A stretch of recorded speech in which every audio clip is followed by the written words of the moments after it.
Well, unbelievably, this is the 10th interview. So we're already 10 weeks in, which is pretty fantastic. And this is actually the last interview before Flux next Thursday. I will be doing a live broadcast. That's assuming I can get everything to work, but I will be doing a live broadcast from Flux. And again, that's also assuming that I can find the time to do that because it is just such a busy exhibition. So, main thing, if you are in London next weekend, get yourself down to Marylebone Road, 206 Marylebone Road, and come and see us all. As it's been said quite a few times, there are numerous artists, I think 80 artists, exhibiting all their work. The exhibition flows fantastically because of the way that Lisa curates it. And just to give you a little bit of an idea, a little bit of a flavor, you can see here the kind of thing that you're going to see. So it's not just paintings, photography, it's sculpture, it's basically art in all sorts of forms. There are a couple of performance artists as well who are always at Flux, actually. Um, Different ones, I think. I'm not entirely sure which ones are coming this time, but you will see them on the PV night. This is the venue here, which is 206 Marylebone Road, right on the corner there. The Bomb Factory, it's called, and you can see at the moment that's what it looks like on the left. But there will be lots of walls going up, and then so basically what happens, we spend Monday, Tuesday, and Wednesday getting it all ready, right up until opening time, which is Thursday afternoon or evening at around 5 or 6 o'clock. It goes through till 9, and then it's open every day, Friday, Saturday, and Sunday over the weekend. So it'll be fantastic to see you for sure. And that's kind of what we're looking at, as you can see there. A little bit of Katerina Diaz's work showing on the Flux exhibition leaflet. Now, as I said last week, this is tonight's artist, and that one image gives you a flavour of the work that Usha does. And what I'm going to do now is I'm going to actually play a short video of her work that I've created, and you will see exactly what she does, and then we can have a chat with her. Bring her in and have a chat with her. Going to be very interesting because she's had an interesting life, so it'll be well worth hanging around for.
There, I told you, quite amazing work. I think it's time to bring her in.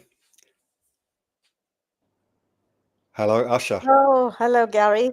Nice to see you. Yep, nice to see you too. Yes, I've been very fortunate to be on the show. And of course, looking forward to Flux next week. Yes, well, we're all looking forward to Flux next Yes, week. I I can't. can't wait. I can't wait, and I think you're in for a treat because, again, I think out of the 10 people now that I've interviewed, there were only 2 that have done it before. So actually, everybody else is a newbie. So pretty amazing. So I want to start really by a little bit of background on you, because looking at your website says that you were born in southern India. Is that correct? That's correct. Yeah. Yeah. And so how did you what's been your life to bring you to art? Where have you come from to actually um, bring you to art? I mean, I know that you've obviously, again, looking at your history on your website, you've photography was your thing, but then you've moved into being more creative with the work that you do in terms of abstract art. So, what's that journey? Where's that journey come from? I was born in southern India, but grew up in northern India. So I have experience of both northern and southern India. Um, Basically, I have a degree in English literature and journalism, and that's what I wanted to be. I wanted to be a journalist. And I did a little bit of journalism, or started off my journalistic career in Trinidad and Tobago, where my dad was posted. And so, actually, to be honest with you, I did a stint of modeling and journalism both together. And so, the magazine I was working for, they put me on the cover of the magazine without my knowledge. So, that was a little embarrassing. But I think my parents are very artistic. Let's put it that way. My dad is probably, he's no more, but he's one of the finest, he was one of the finest structural engineers in India. Mm, And he has published many books, which are textbooks in universities in the UK, hmm priced at £100 a book. And he used to travel abroad a lot. And he used to bring back prints of artists. So he comes to the UK, buys a print of Jackson Pollock, and shows it to his friend. And his English friend turns around to him and says, "Okay, show me the print." And he sees the print and says, "What are those damn dots?" And my dad has never stopped repeating that again and again. And that became a conversation piece. And my mom was a homemaker, but kept her home very, very well in India. And also, she's 90 now, but so immaculately dressed even today. Everything coordinates, and that's how she is as a person. Mm, mhm. So I suppose those have been passed on to me. And as a child, I did not like art. I can remember at school during the art lesson, they would plonk a vase in front of me with flowers, and you had to draw that. And I think my brain never worked like that. I wanted to do more an abstract, painting of the vase, not just an exact vase and, proper flowers. Mm. So I think that's where the abstract art came into being. And I was introduced to a lot of abstract artists in India. And then I met my husband, and we moved to the UK. So I've also spent 35 years plus in Sussex. So the beauty of the southern downs and the colors of India, I think that's what excites me. And you'll see that all my paintings are colorful. And I say to myself, no, maybe I should tone it down. Um, but then I think color is very much part of me. Well, and I mean, that's interesting because one of the questions I always have for all the artists that I've interviewed actually is how do you decide on your color palette? What determines uh, which palette you're going to use for which picture? Is it a mood that you're in, or is it some sort of temperament? Is it that you sit there thinking, I'm going to make a start on a particular, I've got an idea for a picture, make a start on it, and then the colors just come naturally to you. Is that how you work? Is that Yes, I think the Yeah, color comes naturally to me. See, my hands reach for the brighter colors. right. And no matter how much I try to tone it down, it ends up being bright. So I suppose I have to maybe learn to use more subdued colors, because the reason is brighter colors I think don't work in the UK. Right. Because when I had my solo show in May, I had 23 paintings and they were all quite bright. Hmm. And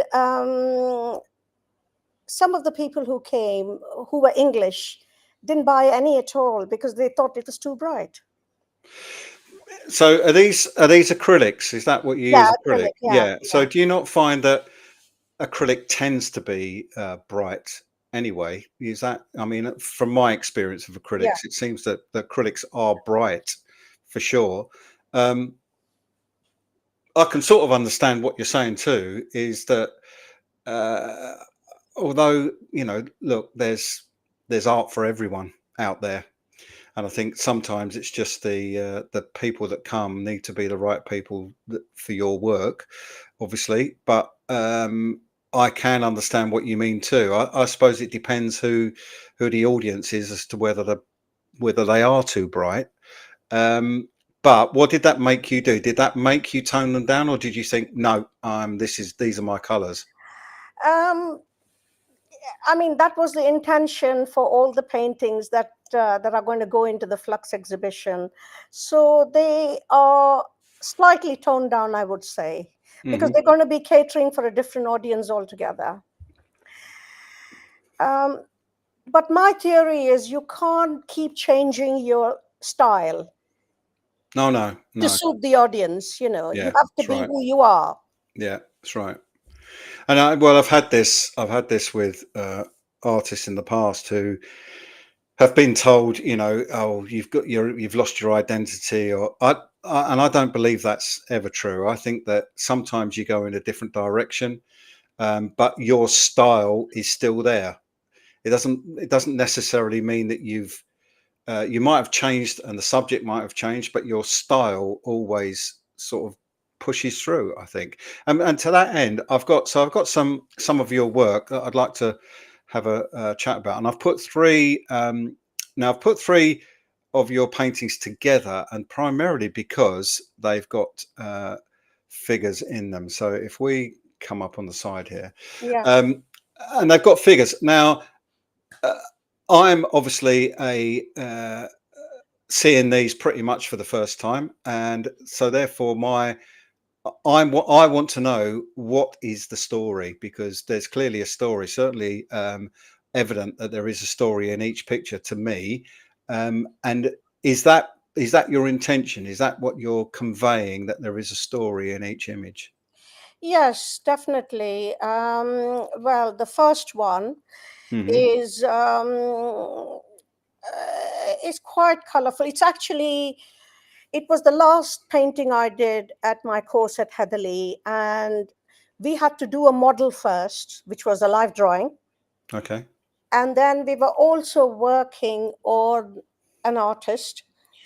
Um, and I don't know whether you are familiar with expressionists. Yep. Yeah. Yeah. So I chose one of the Blue Rider expressionists, and the exhibition is on at Tate Modern right now, Ah. the Right. expressionist exhibition. Yeah. Yeah. Yeah. And I chose August Mack. I don't know whether you've heard of him. And he uses very bright colors. Hmm. So we were then asked to superimpose um, our abstract nature onto the life drawing. So that's what I've done. So it's actually a lady sitting on a chair. Yeah. Yeah. Yeah.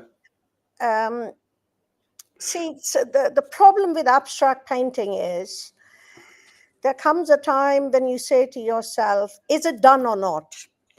Well, I think that's true of every artist, though. I think we all think that. Yeah. So I brought it home and I thought, should I be working on it? And I thought, no, I'll make a mess of it. Let it be. Yeah, And and I, I mean, that's the trouble is, I would say every single artist I have spoken to has always said, you just have to get to a point where you go, okay, that's it, I'm stopping, because you will play and tinker around forever otherwise. Yeah. You know, and I certainly find that with my work. Even before whenever I go then to have it printed, I Yes. still look at it and think, oh, I'll just make that little change, which is, you know, but then once it's printed on metal, that's it. I can't change it anyway. Yeah. So it looks like we got your, maybe your son's just popped up here. Way Way to to go, go, Mum. Mom. Yes. Yes. I think he's driving at the moment, so he quickly sent me a message saying, "Mom, I will log on at 7." Yeah. Oh, Um, cool. yeah. So what about there you go. He's clearly watching because he's liking this a lot. That's great. Thanks very much, Carlton. That's very good. What about the other two? So, Right. The middle one. mm, This is actually a response to an open call. I didn't get into the exhibition. I think they had something like 3,000 or 4,000 entries. yeah. This is called the Responsa Foundation, Okay. and I hope to work with them one day because it's a cause I think very dear to my heart. It's displaying your painting if you win the competition. I think they were going to choose about 40 artists, and it was going to be across all the NHS hospitals. Hmm. So I didn't get in, but it was a painting, the heading of the painting was the homeland. Okay. So I had to do something which brought some sort of unity together.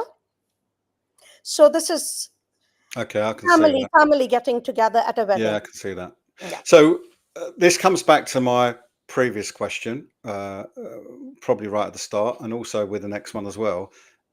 Very different color palettes. So that's your middle one in particular. I can see actually probably that those colors also generate that feeling of unity, especially the way that you've used them. Yeah. And then the third one, similar in sort of tone, if you like. But what's going on here with this one?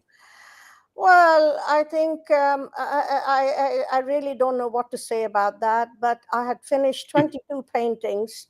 I started off, well, the gallery said to me, "You can have one painting in our gallery." And then I said, "I'm not inviting guests just to see one painting." So from one painting, it went to 23 works. God dear. And this was the last painting, and I think I must have been very tired. It almost looks as if it's a self portrait of me, and I named it as um, Enjoying the English Country Garden. Yeah, When I put that title on, I thought, right, I need to tone it down. yeah. Does it does. It's you can see that as well, Yeah, actually. Now, next two, completely different to the three that we've just seen already, yeah, although there is a figure in one of them. But um, again, well, you see, I can see a figure in the first one. yes, So I would. That's why I put these two together. So again, it's interesting. Vastly different color palette again. So do you? I've asked this question of every artist yeah, actually. yeah, How many pieces of work do you have on the go at one time? only one. Only one. I'm And I'm one of those people who has to concentrate on one before I move okay, on to the other, yeah, because otherwise it doesn't make any sense. You're here, there, everywhere. yeah, yeah. Um, so the pink one, the idea is I haven't actually quite finished that. It's both of them are collages. Right. So the first one is a collage, and the Mhm. idea is to combine my ceramics and abstract art together. That that is Okay. that is the I think that's the aim next, to be able to combine both together. Yeah. Okay. That So sounds good. That sounds um, good. yes, there is a figure there, an abstract figure there. Um, I don't think I had anything particular in mind. I think it just worked out like that. I think, you know. But I do Yeah. like it. I do like it, and a lot of people have liked that painting. So again, when you get to a point where you have decided enough's enough, I'm not going to do any more work on this picture. Yeah. But do you then actually stand back and think to yourself, yeah, I really like, as you've just said with this one in particular, yes, I really like that. That's and therefore, does it actually end up as you intended it to start, or does it organically develop as you go through the picture? That's quite a difficult question. I think with me, some paintings have gone through, I would say, surgeries. You know, Well, yeah, yeah, different layers. yeah, yeah, I'm probably thinking of 3 or 4 layers underneath this painting. yeah.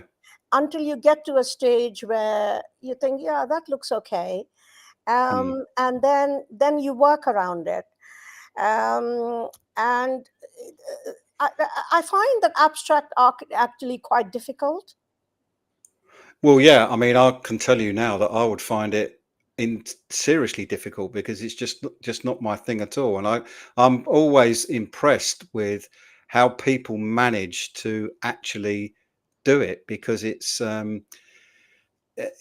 sometimes it gets a bit of bad press. You think, oh no, that's not, it doesn't do anything for me. But actually, I think it's really more about your inner self, if you like, coming through in your work, and that gives people a window into your world, a window. I mean, it's a bit of a cliche, but a window into your soul in some respects, because this Mm, is coming from you.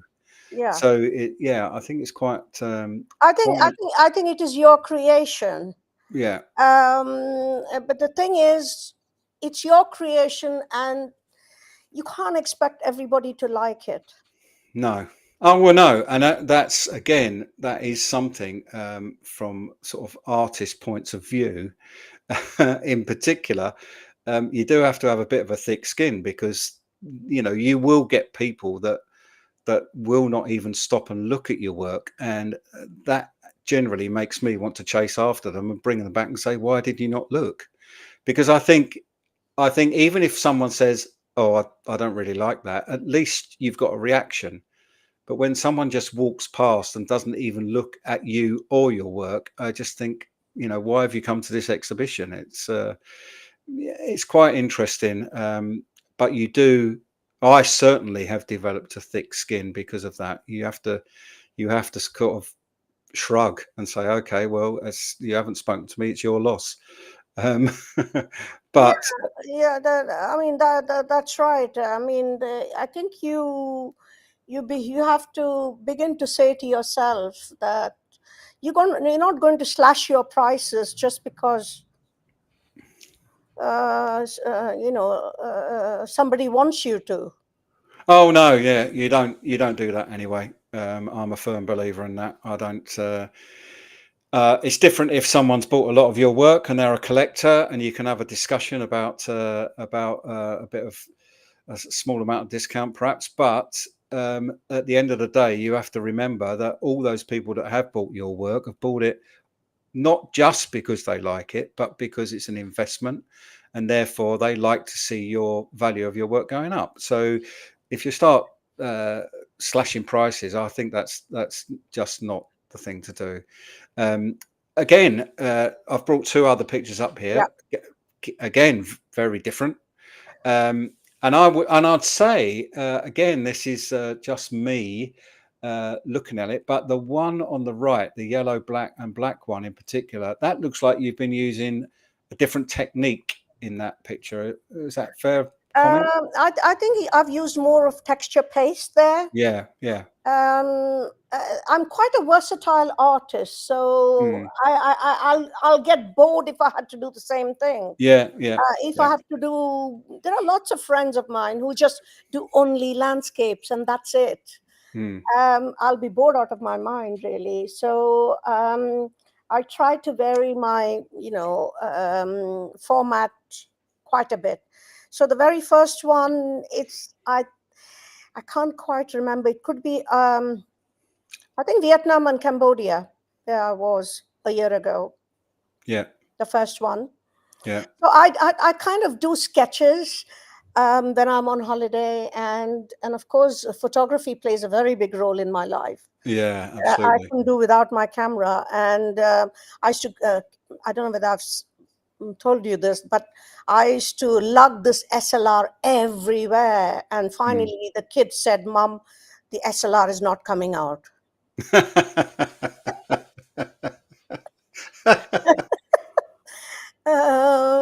So finally had to settle down to using my mobile phone. But Hmm. even my mobile phone, I think I take pretty good pictures. I mean, though I'm saying it myself. I think some people have the knack, some people have the eye. Yeah, they do definitely, and it's interesting you say about mobile phones because the quality of mobile phones is so good now that actually Yes. you can take great pictures with a mobile phone.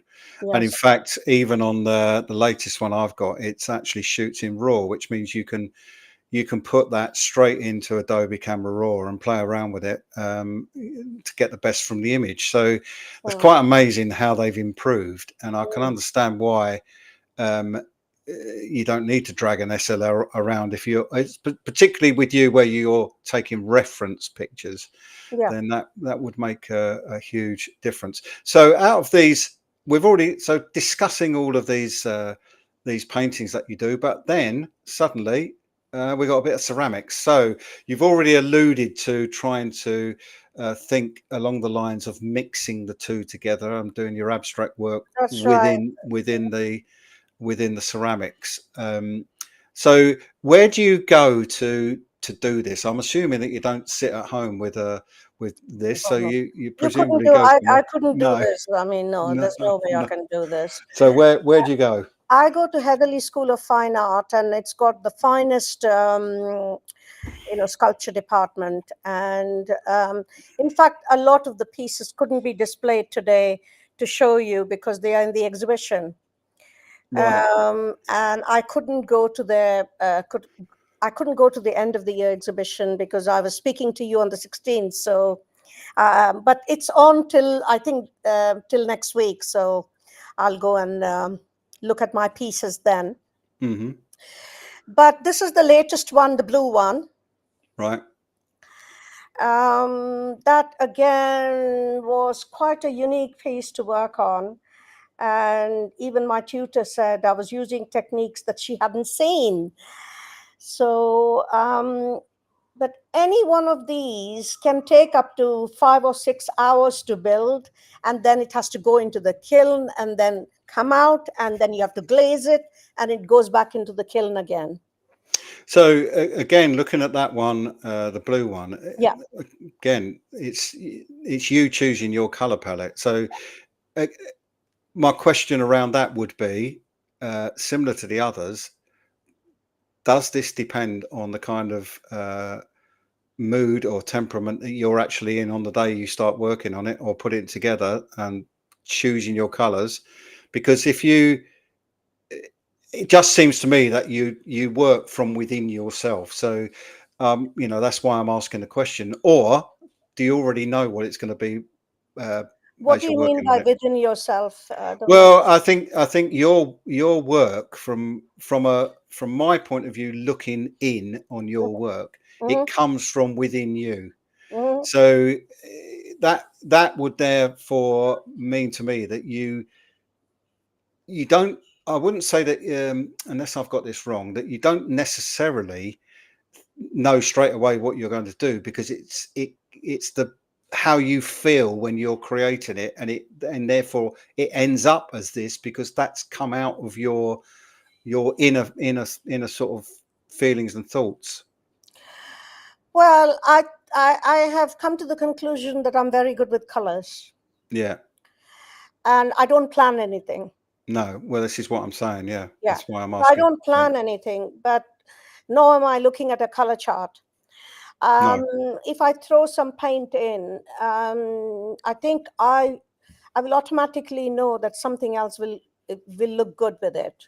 Hmm. It's like throwing my clothes on every morning, and my daughter says, "How do you know, Mom, How do you coordinate all this? So I think it's something very natural. It comes to me naturally. So this is interesting to me because I think oh, every single Flux exhibition I've been involved with, and in any exhibitions prior to that, there's always been someone who said to me, "Oh, I've got no idea. I've got no I'm not remotely creative." Right? The number of people that say I'm not remotely creative, my answer is, who dresses you then? Because to say that you've got no creativity and then you walk out the door looking absolutely fantastic it's nonsense, because you don't throw open your wardrobe and then say to someone else, choose my clothes for the day. So therefore, don't tell me that you're not creative, because every time you get dressed, you are. It's just people need to find their thing that they are creative with. That's my view. Well, I think every time my husband went out to work, he was perfectly coordinated, and that was because of me. Yeah. Otherwise, he would be a disaster. No, but I'm particularly talking to the number of women that have said that to me at an exhibition where there is no way on this earth their husbands has dressed them in the morning.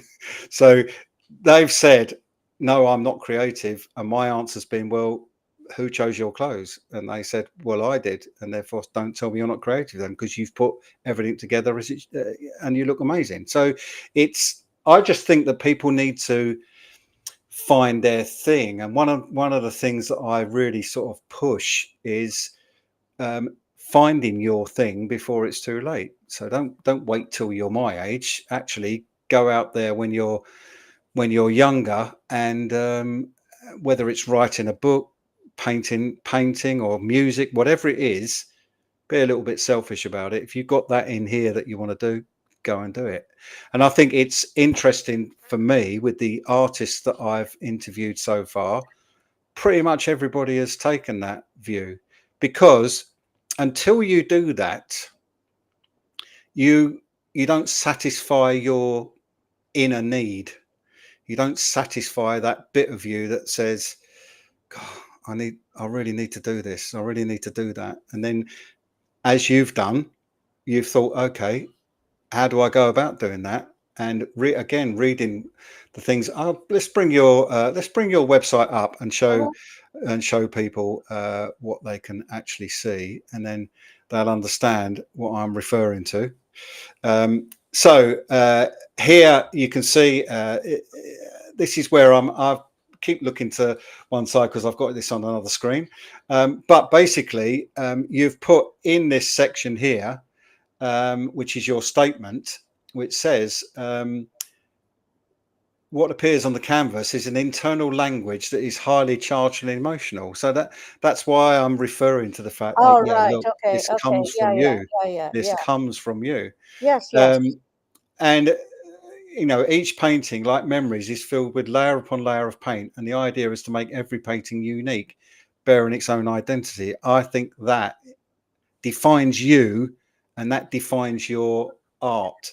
So people can find you, and I've put the link into. I've actually put the link into the YouTube page Yeah. anyway. But Yeah. people will find you here, and if Mhm. they go to the gallery and just click on the gallery first of all, they will see your work in room settings, which is always good. Yeah. Always good to have, so people can see what your get an idea also of how large your work is, because I think that's something a lot of people fail to grasp when they're actually looking online at a painting. They don't necessarily or can't quite comprehend the size. And then Yeah. there's Mm-hmm. equally there's all your different sculptures that you've been working on. The new one we've just spoken about, not on there yet, but you can see the kind of thing that you are working on. So I think that really and truly, this allows people to find out more about you once we finish doing this section. I mean, that's certainly how I found out things about you. Yeah. And I think let me just stop. sharing the screen, come back to us. And some of the things that we spoke about, one of them in particular, which we've not spoken about at all yet, is the fact that you are a guide at the Tate Britain. Now, how did that come about? Well, when I was in Sussex, I knew my daughter was going to fly the nest. So I thought, right, okay, how do I look forward? So I started taking art lessons in the village. I lived in a village called Hurstpay Point in West Sussex. So I started taking art lessons, and since then, I think my art teacher she's become a star. She's a bibliotherapist now. Oh, Sorry, she does whatever it's called, Yeah, she's become. carry on. Sorry, what's it called? I have no idea. I'm just Yeah, laughing because it sounds strange. yeah, She's a bibliotherapist, I think, which is I think she suggests a book for whatever you're going through. Ah, okay. Okay. Yeah, yeah. Okay. Um, Yeah. and she's an artist as well. So everything that I have learned has been primarily from her. So every week she used to cover an artist, Hmm. and we used to paint. And then I thought, what next? I think I'm always looking at what next. So Yeah. I decided to do my A levels in creative art and design as a mature student Hmm. in Sussex. And that is when I decided to apply for the visitor host role at Tate Britain. Okay. So I used to come down every Friday from Sussex for a couple of hours and go back. And that carried on. And then, of course, I moved to London, and I've been doing this visitor host role now for about 12 years. Wow. And then I did my guide. Then I decided I've had enough of this. I need to move forward. So the next step would have been to be a guide. And I did my guides training for 3 months. And then COVID set in, No. and I was sup- I was supposed to go to India for 4 weeks, and I got marooned for 14 months. Right? No flights back to Heathrow. No. Oh dear. But luckily, I have a flat which has a very big, huge balcony. And that is where my creativity actually began. I thought, Yeah. right, I need to do something. Mm. So I started doing all sorts of new things. And I started doing hand painted scarves. And the Oh. scarf that I'm wearing right now has been made by me. So is that using the technique of using hot wax No, it's and called. dye? I'm going to tell you what. I don't know Okay. whether you've heard of that. It's by using alcohol inks. Oh no. Okay. Yeah. Cool. Not that I was pouring alcohol into the inks. It's called No, alcohol no. inks. Drinking it first. Yeah. Whenever I felt like it, yes. So that's interesting. I mean, I used to um, when I left teaching, I was doing a lot of interior design and big interior work in London, and I used to have a workshop in a sort of art centre called 401 and a half, which is in the Wandsworth Road. And all the people there, apart from me and my partner, the business partner at the time, they were all on council grants. They all, they were artists, they were ceramicists, they were sculptors. The whole place was full of them. And but a couple of the girls upstairs did exactly what I just said. So they had uh, they were like pens that had hot wax in.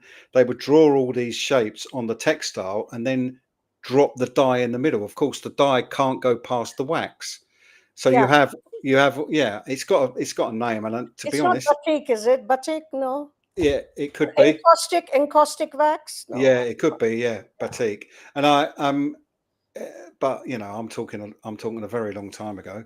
Yeah. And it was just interesting, and in fact that was an interesting part of my life, really, to be involved or be in a great big Yeah. sort of building full of all these artists that did different things.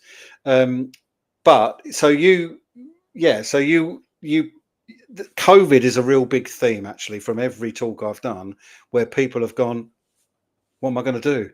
And suddenly started concentrating more on their art, or pushing their art, or even starting art because they've got nothing else to do, which is really Yeah, the quite thing was, amazing. because when I go to India, of course, I'm armed with my SLR camera, Mm, and I was going out taking pictures of people.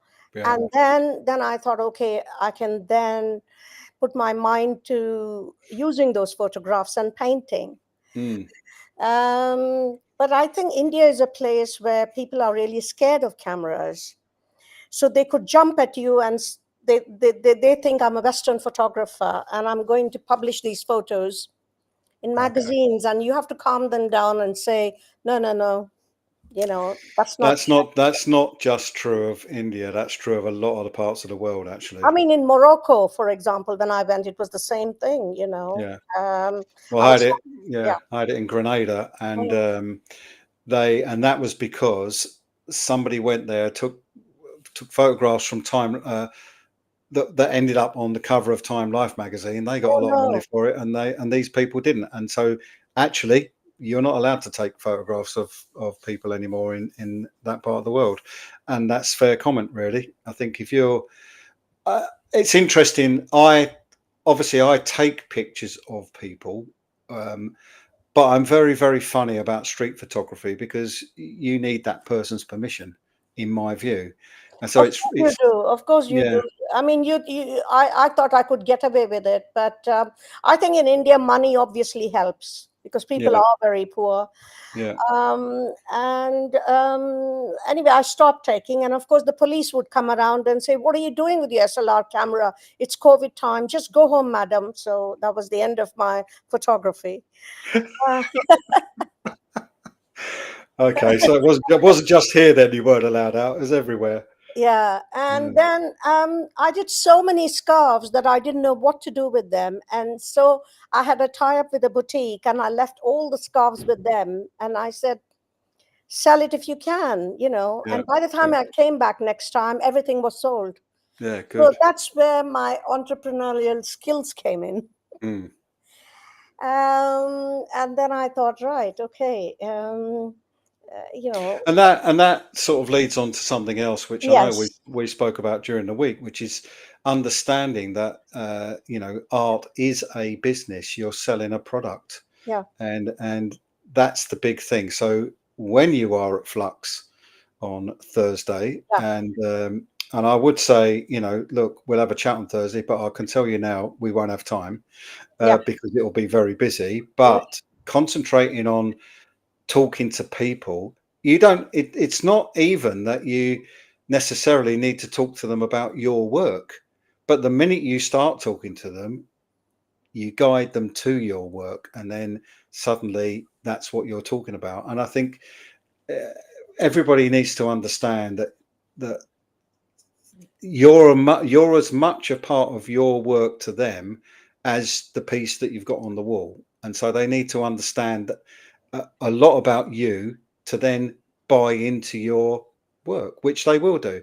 And this is another reason for me doing these interviews, is because it gives people an idea of what you're about, what you produce, where you've come from, what your story is. And there is that sort of connection then straight away, because they can understand a lot more about you, which means, like I have tonight, understood more about your work than I did before we started. So, it makes a real big difference to you. And I think um, you're certainly going to enjoy it. I hope you're looking forward to it, and you're not oh, too definitely, worried. definitely, I can't wait. Yeah, It's something very new. Um, because I know that it's not like a fair. I mean, I can't stand going to exhibiting at landmark or other fairs where, it would tire me out. But this, I think, I'm looking forward to it. Um, Yeah, it's not. I mean, Thursday, the private view will be busy. You do feel at the end of it, you need a drink, and it's unfortunately, I've got quite a way to go home. You haven't because you live in London, so not be too bad for you. But I've got a good hour to get home, um, and you do feel, but you're on a high. It's like, I mean, I've always said I can understand. I had a band for 20 years, so I can say this, but I can understand why um, people, once they've been performing on stage, come off and they're on a high the whole time. I mean, and that's exactly how I used to be. It's the same.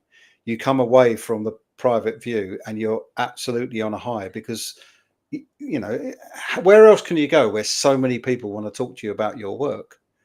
yeah, So sure. that's the big thing. And we'll talk to you on Friday to see Yeah. if I was right. I'm sure you are, because you've Yeah. done so many Flux exhibitions. So you're a master of that. No, I love it. I absolutely love them. It's such a experience, and I've done a few art exhibitions in the past. But Flux is just unique because of the care and time actually that Lisa takes creating it. It's her baby. Yeah. She calls us her Flux family, but without question, it's her baby. It's her attention to detail Yes. is the big thing. Yes. And I've mentioned already a few times in a lot of these interviews the Flux Review magazine, and it might surprise people. A couple of hundred pages, and Mhm. Lisa does that whole thing on her own. Wow. Which and it Amazing. is, she's got to organise all the interviews, she's got to get all the images, and on top of that, she's got this exhibition a couple of times a year as well, and she's got all those artists to deal with, and I think well, she's quite amazing, and I think you'll see when you meet her on Thursday. You'll see just how amazing she is. Because one thing she also does, she Mm, does throughout the evening come round, just make right. sure everybody's okay, or and near enough every time there's always someone who might have a little moan that they haven't got a drink or something, but I think that's the beauty of how Lisa works, that she's very very engaged with all of her artists, and that's why she calls it her Flux family. I mean, it's not a cliche, it's not a throwaway remark. She genuinely cares about older artists that are in it, and as we all do, to be fair. I mean, I help. I'm there from Monday right the way through. Hmm. Katerina Diaz does, and there's another couple of people that do the same. And this is just because we believe in the concept of Flux. It's a brilliant exhibition, and I personally love every minute of it, and I'm sure you will on Thursday. We've got a few minutes left, so what's new for you? What's happening for you after Flux? Have you got any other exhibitions coming up, or have you Yes, concentrated I on work? have, every 2 years we have a biennale at Tate, Okay. and this time I think they had 400 applicants for it. This is the Tate Modern, Tate Britain, Tate Liverpool, um, and Tate St Ives. They all come together. I mean, until I joined Tate, I didn't know that most of the people are all artists, and yet they have a full-time job there. You can see Lisa's And just said, actually, look, Lisa's listening, so she just said she's looking forward to meeting you. So, so I'm part of that, and I submitted two paintings, and one has been accepted. So that exhibition is going to be running from the 7th of August to the 20th of August. blimey. So I'm really looking forward to that. And and Tate Modern. Well, that's pretty impressive. I mean, mind you, it's got to go some to beat Flux. My next one after Flux is not uh, an art exhibition as such. So my Yeah, whole thing started at the Lincoln Steampunk Festival in 2012, and ever since then I've been exhibiting there. So that's August bank holiday for me, right. and I go there. I'm in the castle in a marquee in a big exhibition, but the festival, I think pre-COVID, had something like 200,000 people come in that weekend. Good Lord. It is the largest steampunk festival in the world, so it's something that Is I'm it quite. similar to Flux or is it No, different? no, no, no. It's nothing like Flux at all. I mean, Yeah. I'm generally the only um, artist that exhibits because my all of my art is steampunk based, and Okay. it's steampunk based because I went to that in 2012 and suddenly realised this is what I've been looking for. I think when I was saying to you earlier about finding your thing, that became mine, and that what that did, um, it allowed me to talk to a lot of people, and that's the thing I love doing. And in fact, Lisa will probably laugh when I say this because she doesn't believe anybody else can talk as much as I can. But when I'm at Flux, I talk the whole time. I don't have a voice left by the end of it, Don't you and get that is. tired then? Well, no, because I'm on a high, and I You're and on a it's high. and Yes. I have a lot of fun. I have a Yeah. lot of fun. I talk to a lot of people, and if someone wants to buy some of my piece of my work, that's amazing. And something that I always like to do actually is deliver my work so that I can talk to the people about where it goes because it needs light on it, and but also I like to see where it's going to hang.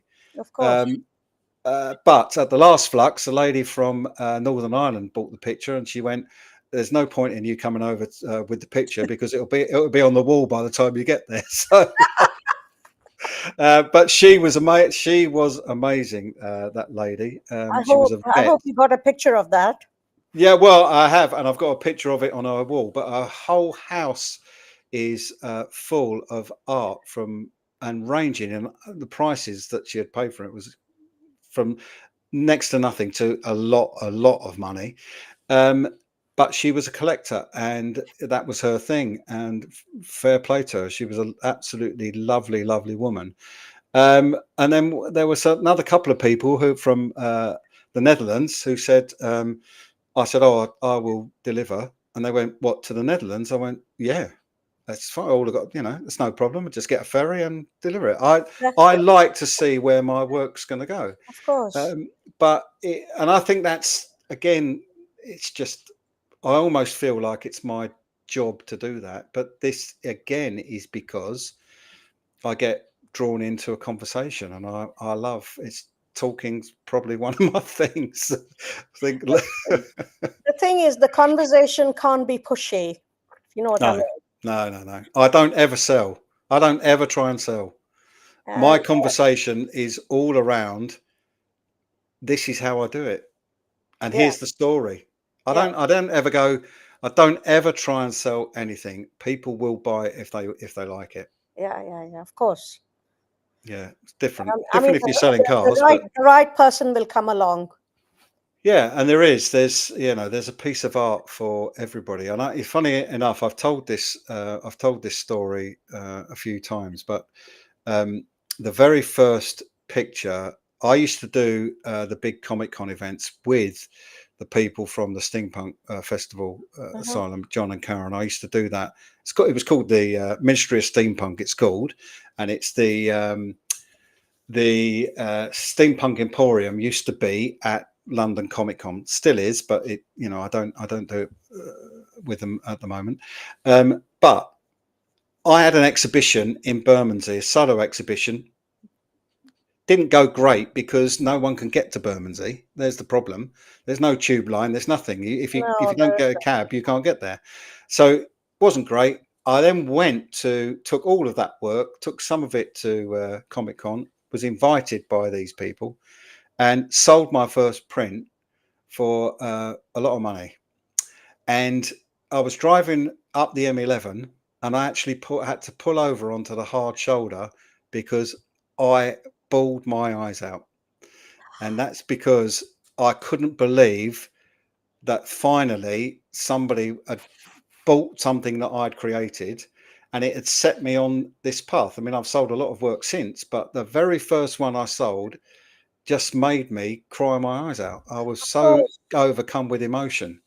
I think there is a great satisfaction in creating something and someone to appreciate it. And someone that is prepared to put their hand in their pocket and bring out their credit card and buy it. That's the thing that it just completely overwhelmed me. And it does every time. Even the lady I was talking about from Northern Ireland with buying one of my pictures at the Yeah. last Flux. Um, and she said, no, but I want that one. I went, all right, what do you mean you want to buy it? And she said, well,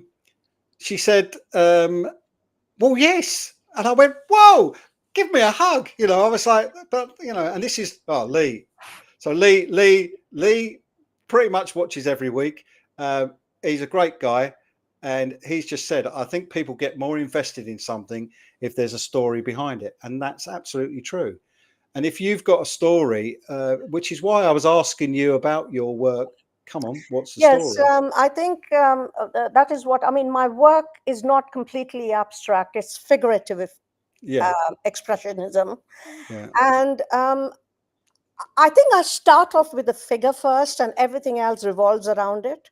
yeah, I need to tell people a story mm, because otherwise it's meaningless. yeah, you're I mean, right. that's the way I look at it.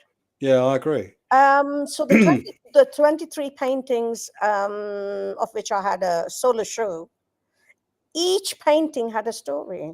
Yeah, And it was amazing how everybody actually listened to it. And it was house full. yeah, exactly.